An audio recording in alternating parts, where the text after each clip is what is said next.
Video को like करके आगे शेयर ज़रूर कर देना। कहता है कि चूंकि दुपट्टा तो छीन लिया गया था, जिसका चेहरा चांद की तरह चमकता था, वो कभी जलते हुए खैमों की कनात पर चलते हुए अंदर जाती थी, कभी बाहर आती, कभी अंदर जाती थी, कभी बाहर आती थी। मैंने उस बीबी से पूछा, बीबी क्या तुझे इस आग से डर नहीं लगता? ये जो तू आग पे चलती इधर अंदर आती जाती है। उसने कहा, क्या करूं, मेरा बीमार भतीजा अंदर बेहोश है और मेरी जान है वो, और मेरे भाई हुसैन की आखिरी निशानी है। अगर वो जल गया और उसका खात्मा हो गया तो हुसैनी नस्ल किससे चलेगी? तो कभी अंदर जाती हूं, कभी बाहर आती हूं। फिर उसने कहा, बिल आखिर मैंने देखा कि वो अपने भतीजे ज़ैनुल आबिदीन को अपने कंधे पर डालकर आग पर चलते हुए बाहर लेकर के आई। ये सैयदा ज़ैनब का किरदार था, ये किरदार सैयदा ज़ैनब है। अल्लाह अकबर। उसके बाद फिर वक्त गुजरता गया, बड़े अजीब हालात हुए। उन्होंने तो जानवर भी पकड़े अहले बैत के, ज़बा करके उसको पकाना चाहा तो वो सब के सब खून बन गए, खून में तब्दील हो गए। अब वो इंतजार कर रहे थे कि सुबह हो तो सुबह के वक्त ये काफिला यहां से निकले, और शाम होने से पहले पहले उन्होंने सारी गर्दनें काट कर उस सरों को नेज़े पर बुलंद किया, और जो बड़े बड़े उनके लोग थे उनके साथ उन सरों को करबला से कूफा की तरफ रवाना कर दिया। चूंकि कूफा और करबला में कोई ज्यादा फासला नहीं है, तो वो सर लेकर 72 सर लेकर वो कूफा की तरफ रवाना हो गए। अल्लाह अकबर। इधर कटी पिटी लाशें हैं, और फिर जब दिन गुजरता है तो दिन गुजरने के बाद शाम शुरू होती है। कहते हैं कि मुसाफिरों की शाम भी बड़ी अजीब होती है। जब सैयदा ज़ैनब पाक अल्लाह अकबर जलते हुए खैमों को देखती है तो सोचती है, कल तक यही खैमे तो थे जो जवान बेटों से, भतीजों से, भांजों से, भाइयों से जगजगा रहे थे, जगमगा रहे थे। खैमे भी सूने हो गए, खैमे भी जल गए। कभी उधर देखती है, सदमा है, चादरें छीन ली गई। जिनके दुपट्टों को कभी अजनबी मर्दों ने नहीं देखा था, जिनके घर में जिब्रील अमीन इजाजत के बगैर नहीं आते थे, आज उनके खेमे जल गए, दुपट्टे छीन लिए गए, उनके चेहरों पे तमाचे मारे जा रहे। भूख और प्यास का अलग आलम है, कटी पिटी लाशें पड़ी हुई है। ऐसे आलम में शाम आती है, और जब वो शाम आई तो ऐसी वो शाम थी कि उस शाम को क़यामत तक के लिए याद किया जाएगा। मौरख़ीन ने उसको शामे गरीबा लिखा है।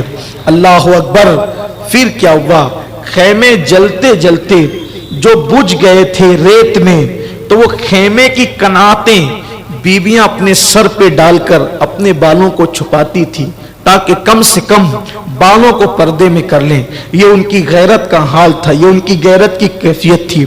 नन्हे नन्हे बच्चे, एक उधर सन्नाटा, हवाओं की सनसनाहट आती तो बच्चे माओ से लिपट कर सहम जाते। कोई बेहोश हो रहा है, कोई गिर रहा है, कोई रो रहा है। अब सैयदा ज़ैनब की जिम्मेदारी बढ़ गई, इसलिए कि कल तक सालारे काफिला काफिले के साथ थे, सालारे काफिला भी चल बसा। अब कोई जवान तंदुरुस्त तो है भी नहीं। अब सैयदा ज़ैनब को सबका किरदार निभाना है। कभी हुसैन, कभी फातिमा, कभी ज़ैनब, कभी हुसैन, कभी फातिमा, कभी ज़ैनब। जैसा वक्त पड़ा वैसी बन गई ज़ैनब।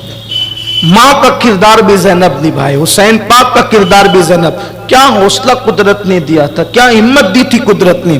सैयदा ज़ैनब पाक। शाम का वक्त है, कोई लिपट के रोता है, कोई बेहोश होता है, तसल्लियां देती है। वो शाम धीरे धीरे जब अपनी सिया जुल्फों को अर्ज़ करबला पर बिखेरती है तो वही शाम रात में तब्दील हो जाती है। और जब वो शाम रात में तब्दील हुई तो फिर अब दिन का इंतजार था।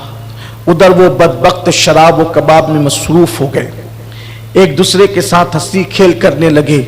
सैयदा ज़ैनब ने सोचा, कटी पिटी लाशें हैं, इन लाशों पर पहरा दे वरना कहीं दरिंदे लाशों को नुकसान न पहुंचाए।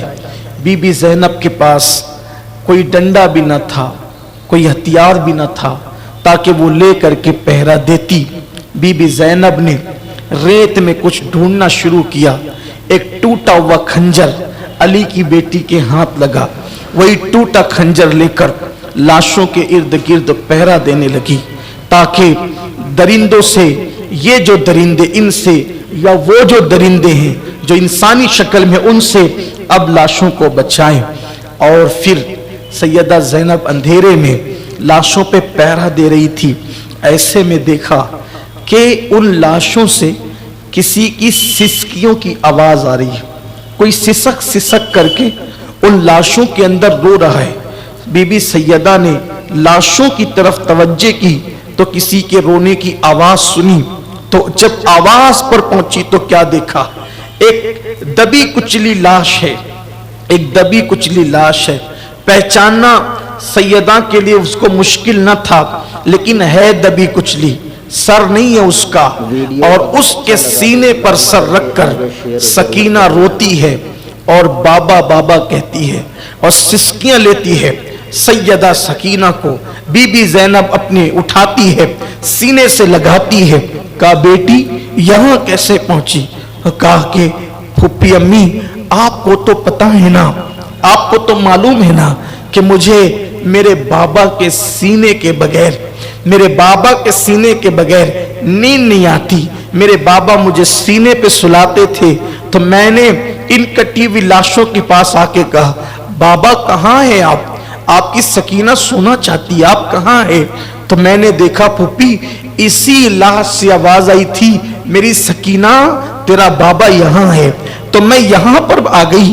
फूफी अम्मी सैयदा सकीना को सीने से लगाया।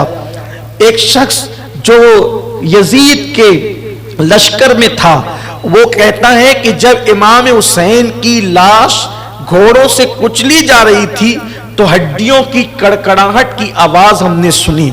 इस तरह से इमाम की लाश कुचली गई। सैयदा सकीना को उठाकर फिर आपने बीबियों के पास पहुंचाया और जहां सब खवातीन बैठी हुई थी, खुले आसमान के नीचे सैदानियां सैयदजादियां बैठी हुई है। सैयदा सकीना टूटा खंजर लेकर के पहरा दे रही है।